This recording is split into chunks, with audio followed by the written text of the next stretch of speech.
Good morning, everybody. Thanks for joining us for another edition of our weekly real estate backstory, where we try and expose the soft underbelly of the real estate world here in the Atlanta area. My name is Alan Richard. I'm the managing broker here at Maximum One Realty and Realtor Partners.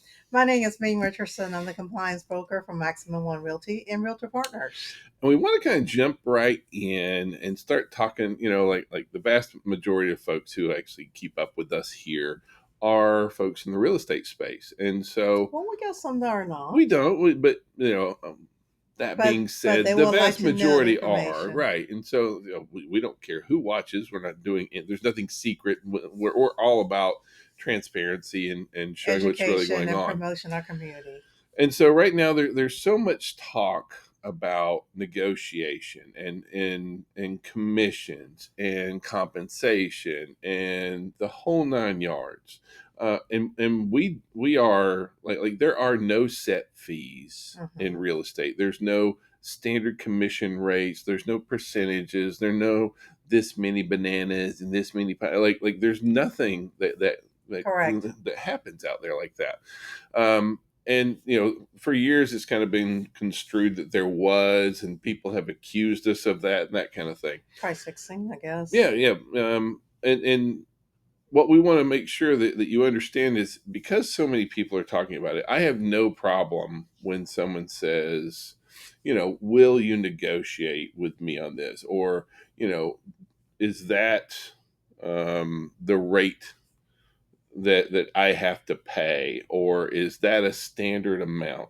And what we want you to be clear about is, yes, in this world, are you going to have to negotiate your compensation as a professional realtor? Yes, you are. That being said, is there also a time where you need to refuse to negotiate? Well, the thing is that you got to provide value for your client. If your client do not perceive there's a value made by you, then they probably can justify in their mind that we're not worth it.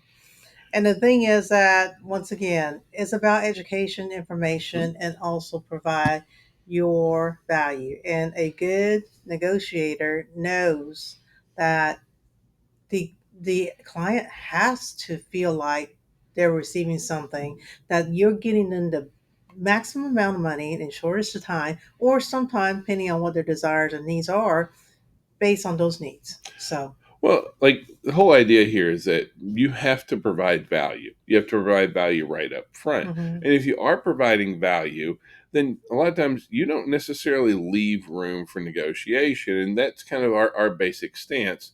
Like when we be talking to clients, like, these are the services we provide. This is the value that we bring. These are the fees that we charge.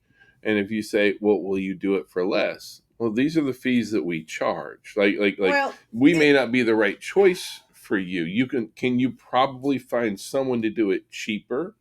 Yeah. Can you find someone who's going to do it better? No. But like it's all about, and especially in talking to clients, right? Is your goal to pay the least amount of commission, or is your goal to net the the greatest amount on your most. home, or to find the perfect home, right? Like it is a lot of times people get wrapped up in this and thinking that the only goal here is to cut someone's commission, or to reduce the Or amount. someone's earning. And Yeah. honestly, real estate agent, this is what we do for a living. Yeah. We spend a lot of time in our resources, data points in our Hmm. market. So, our knowledge is power. I mean, honestly, because you're just like, if you were getting ready to do trade stocks, would you invest in someone that's reputable? Or would you go online and, you Wing know, it. wing it, and Yeah. maybe you may Which have a is the hit, for sale by owner but version of that. a lot Yeah. of misses. Well, that's the thing. Like we provide a lot of value. Stand up for what you're worth is really Correct. what we want. It's kind of where we want to wrap that land the plane there. Yep. All right, so we just finished Tom Ferry Success Summit last week, and what a It's really a really great it was. turnout. It I mean, well, we had a was. great turnout, but it was also, some of the content was just fantastic. On all anytime you go to any of these seminars, sessions, that kind of stuff, there's always some things that were just amazing, some things that were yeah, that kind of thing, and that held true. But that being said, overall the quality of the content was really really good. Now we are going to be having some replays, but we don't know when. And so I hate to like tease you with that, but like We are. we I don't we just mean, don't know when the replays will actually come out. And so the other thing is, if you did attend with us, we will send out the slides when they send them to us. They don't necessarily send those right away. In past years, it's taken weeks necessarily to get some of the slides back, that kind of thing. But there really was a ton of really amazing content. If you got the books, like, even if you didn't attend, look at some, get some of the books. Inside all those books are QR codes you can scan with just a ton and more if you scan information. those QR code, the slides are in there as well. So Yeah. if you can't wait for us for Tom Ferry to download, you're more than welcome to do that as well. Yeah. But if you did miss it, it's a worthwhile investment in your business. So, Well, one thing I do want to say to everybody out there in cyberspace is that execution. You can attend the best seminar, the best motivation, the best product, but if you lack a motivation and also execution of that, what your goal is, then you get absolutely nothing, and you just have wasted your time on the last 3 days, and if you did attend with us, right? last week. Yeah. I mean, like if you did attend with us last week, please take the time to go back through your notes to pull Hmm. out, the gems, the good stuff, right? Yes, And put that into a viable active plan that you can operate. absolutely. Execution, guys. Yep. All right, changing gears. One thing that we're seeing is that in our current market, affordability is such a big deal. And right now, we have affordability issues. There's just no disputing what's going on Absolutely. right now. There's a new study which shows the number of households who can purchase a median price home now is lower than it was in 2019, than it was in 2021. And right, that being said, still 32% of households can afford it. And however, only about 18% of our Renters. renters can actually afford to price the median Yeah. price starter home. And that is a concern, but and I'm not poo-pooing that by any means, but we are seeing some relief coming in mortgage rates, which we'll talk about in a moment. But the other thing that we really kind of wanted to highlight for you here is the fact that starter homes are actually a bright spot overall for us. Now, a lot of folks like please pay attention to the data points and don't let your biases get in the way, right? Because I'm we're looking where the number of starter homes on the market are increasing. Now, are they double where they were? No. No, but we are seeing an uptick in starter homes. So that's a really, really bright spot for us here. We have mortgage rates coming down and we have more starter homes coming on the market. Is it where it was years ago? Do we have this big flux of No. inventory? No, but please, but don't also. So many agents that we were talking to this past week were like, "There's just no inventory for my starter. There's no first time buyer inventory." Actually, it's more than it has been, right? It's better than it's been in a year, and so we're seeing a really positive trend that we're kind of glad to see. As a matter of fact, if you look at a you know Well, the start well, builder actually has been doing some study a while back, yeah. and they understand it's all about affordability with the interest rate the way it is right now. So what they have done, they have been really smart and start creating new construction home that's affordable. And so, right now the starter home is increasing in inventory than any other segments. Well, right now, as far as like the upper price tier, the middle price tier, both those are up slightly, but starter homes are up almost Big twenty jump. percent, Hmm. right? And so that's a big and like I want you to pay attention to that because affordability is such a big deal, and reality is not necessarily everybody's perception at the same time. Anytime we're in an election cycle, always people tend to get very pessimistic anyhow. I always want to show you that the data points are really here, right? And this The numbers are real. Overall, the average home buyer needs eighty about thousand 80K dollars. to afford a starter home. And so, like that 80, $90,000 range here in the Atlanta area is about the spot where like if they're not earning 80 and $90,000, that's the key right there. And that's what they're going to need in order to afford the average starter home, right? And the good news here is that is only up about 4% this year, which Mhm. is much more moderated than it has been in past years, especially over the past 2 or 3 years, kind of thing. Right. It really has kind of jumped up. But anytime that you start talking about starter homes, right? Immediately we start having that conversation with a lot of our clients where they're like, well, it's cheaper to rent, and honestly, we don't dispute We that. don't dispute it because rental rate has come down over the last Yeah. year. But with that, you know why that is? That's because the interest rate was so high. So now, once again, do you want to pay 100% of an interest rate or start building equity in your future? Well, see, and like if all things were equal, right? If everything was just the same, then renting a starter home or buying Mhm. a starter home would be exactly the same. But it's not the same, and that's one thing that I want to make sure that we realize. Like, if just going out and getting is it cheaper to go get an apartment right now? Yeah, it is. But where does wealth creation come from in the United States? Home ownership. Bingo, right? And so, like when you're renting, you're helping someone else. Like they're the ones who's getting that property value appreciation, those kind of Absolutely. things.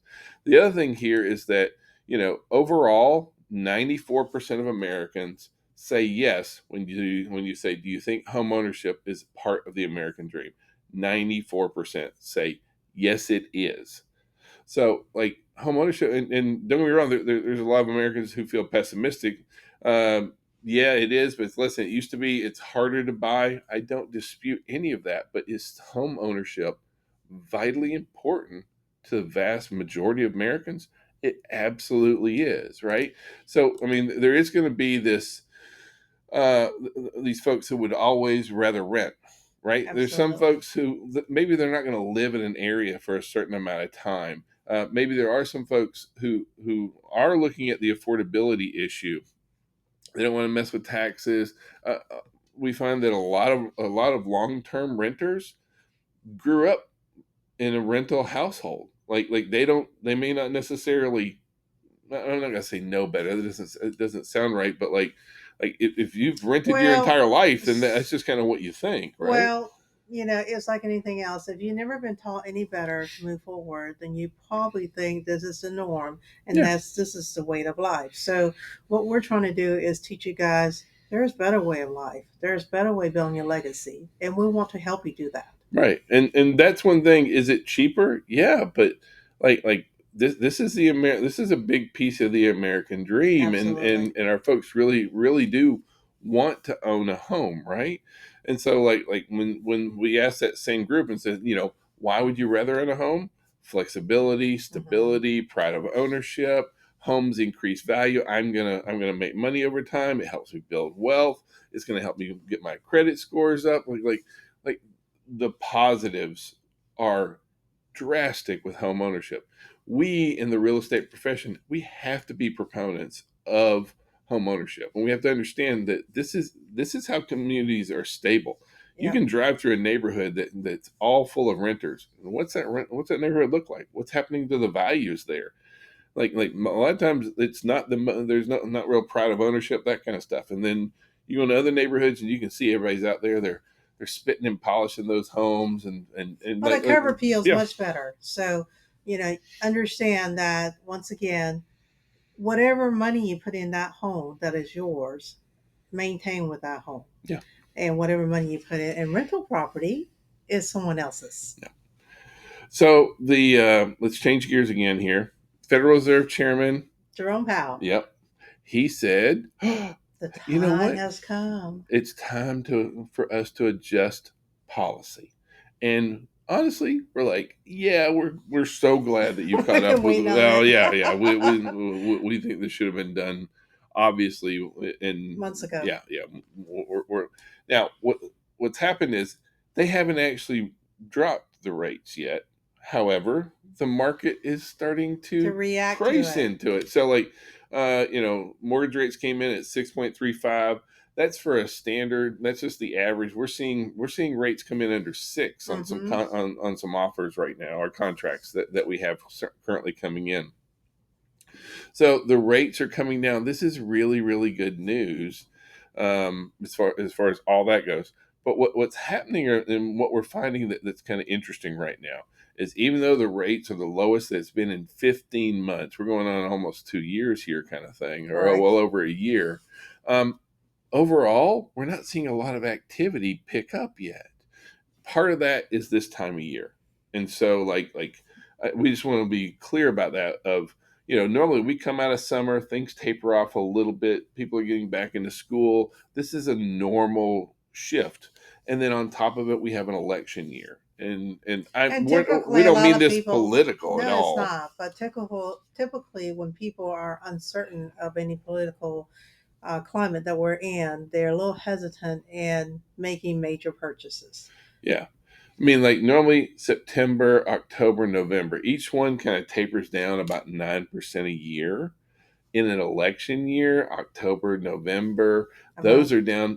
15% normally. Now, the good news is that normally jumps up right after the election. It's not like people decide we're not going to buy. It It's just that it's a pent up demand, basically. and we see that that December, that January is normally off the chain, regardless of who gets elected, right? And Correct. so building those relationships now really really important. But the other thing here is we should be shouting about what's happening with rates. It's so nice. I mean, it wasn't It's that very long and nice. rates were eight 8%, y'all. That eight was point one seven, huge. right? And now we're 6.35.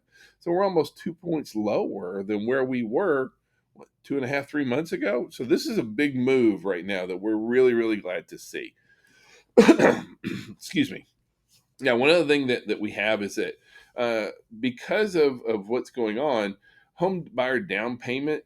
There's this news report came out, talks about home buyer down payment hits record high, and we're not saying that data is wrong. We're saying that you have to put it into context of where we're really at, right? Well, the thing is, if you think about it, we truly do have pent up demands, but during that time, also simultaneously, we have people saving a lot more money so they can get either a better interest rate or better competitive offers. Well, but the other big kicker here is if you look at who's coming into the real estate transaction with the most money, it's our boomers, Hmm. right? I mean, 30% of all purchases are made with cash. And I don't mean investors.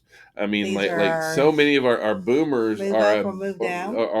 are big time movers in this market right now, because honestly, they don't care what interest rates are. If your house is paid off and you're Right. just going to go buy another house, you're going to sell that house, buy another one, you're going to carry that equity forward. And so we just want to kind of point out that yeah, that is a big deal. But don't think that because the average home buyer down payment is up, that doesn't mean. I mean, we still see a lot of home buyers getting in. For the median first time home buyer down payment is 6%. Absolutely. It's not 20, that kind of thing. So even though the average is up, don't get swayed by that. Now the other thing that because of so many of our boomer buyers right now, conventional loans are making up almost That's 80%. huge.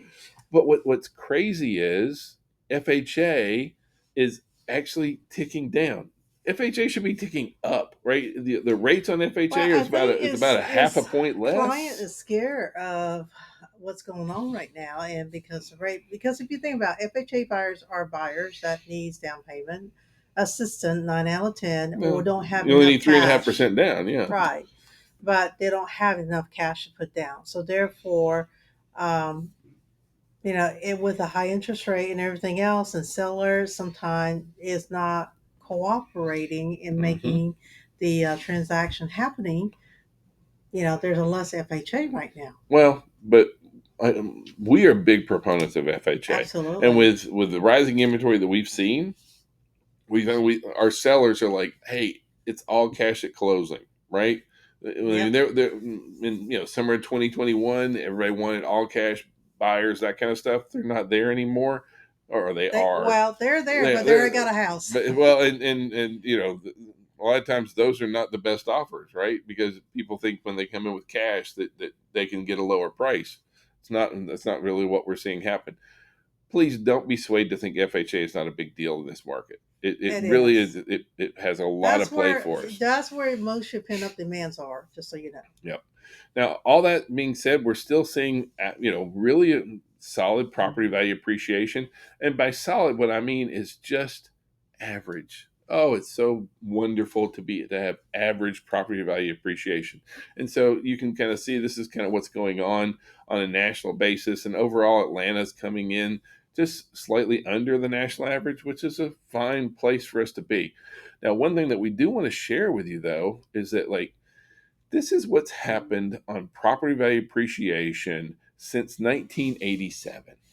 And do you notice anything about the trend for the Aside from the last, downturn of 40 market years? around 2008 and 2009 and probably 2010, where the housing market did crash, we have not had any significant reduction in any property value. Matter of fact, it's twice the amount of prior to the crash. Well, I mean, but no one, I don't know anybody that tries to buy a house for a year. This is not a market. I mean, this is Hmm. not, people don't do real estate the same way as they do the stock market, right? You don't have people day trading houses. Hmm. And when you look at the overall average, property values appreciate at 4.4% a year. Here in the Atlanta area in the last year, property values have appreciated at 5.1%, which is still higher than the national average. We think that that's probably going to be a lot more moderate. But when you put this slide in front of someone who is looking at a first time buyer home and is thinking about, do I want to buy or do Or I want double a to rent. rent? Like here you go. You can kind of see what's really going on. Like there's a lot of people say, well, what goes up must come down. Really? Ain't happened in 50 Well, years. that's almost Yeah. saying that the current salary will come Yeah. down. That's not happening. Yeah. Okay. So the Yeah. cost of living is just more. Yeah. It is. So overall, we are seeing inventory still increase. However, our amount of new listings are really starting to moderate. We had been running double digit in percentage of growth of new listings over last year. Now it's down to 3%, much more moderate, much more regulated. Overall, active listings for homes as a nation are up about 17%. But please understand that that is a number that is national.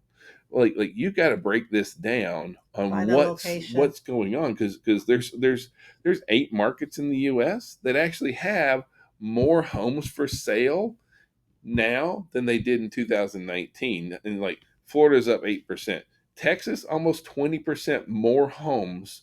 The builders have been building big time in Oh Texas, yeah, kind of thing. Now huge. here in Georgia, we're still down 13%.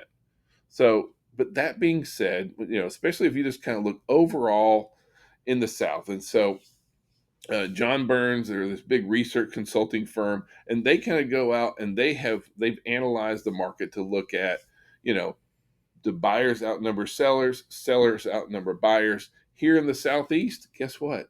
We are almost balanced, right? We have, and even there's some folks who are I mean, we are right in the middle in here where buyers outnumber, and most of that is based on price point, right? We're just seeing where It just depends price on is what king, price. Correct. affordability. That's the big deal there. And so this is good news for our buyers. This is not bad news for our sellers either. Yes, are we going to have to make, do the sellers hold all the cards? No, but that No. also leads to a more robust market. So, just kind of understand really what we're looking at as we move forward. Now, this week on Thursday, we got the affiliate trade show that's at, Metro South. yeah, well, no, it's At not the at Metro history, South. I know, Yeah, but it's yeah, sponsored by Metro it South is. and it's located in History, on the Gallery of Yeah, History. yeah, Hood So Street Gallery. Yeah, please, please, please attend. It's going to be a lot of fun Join events. us. Yeah. Now, this week, we have 2 continuing education classes, both by yours truly. Okay. So on Tuesday, I'm going to be over in our Noonan office, and we're going to be doing effective negotiating. And this is kind of like an MBA level class about how to effectively negotiate through a real estate transaction. On Wednesday, I'm going to be teaching making money real estate investing. If you've thought about investing, wanted to work with investors, have questions about investing, come to this class. This one is that's going to be in our airport office, and I, everyone wants to know more about investing. So please join me for that. So I hope you guys have a great week. If we can be of any kind of service, please call, text, smoke signals, and have a great week. Thank you and happy Monday. Bye bye.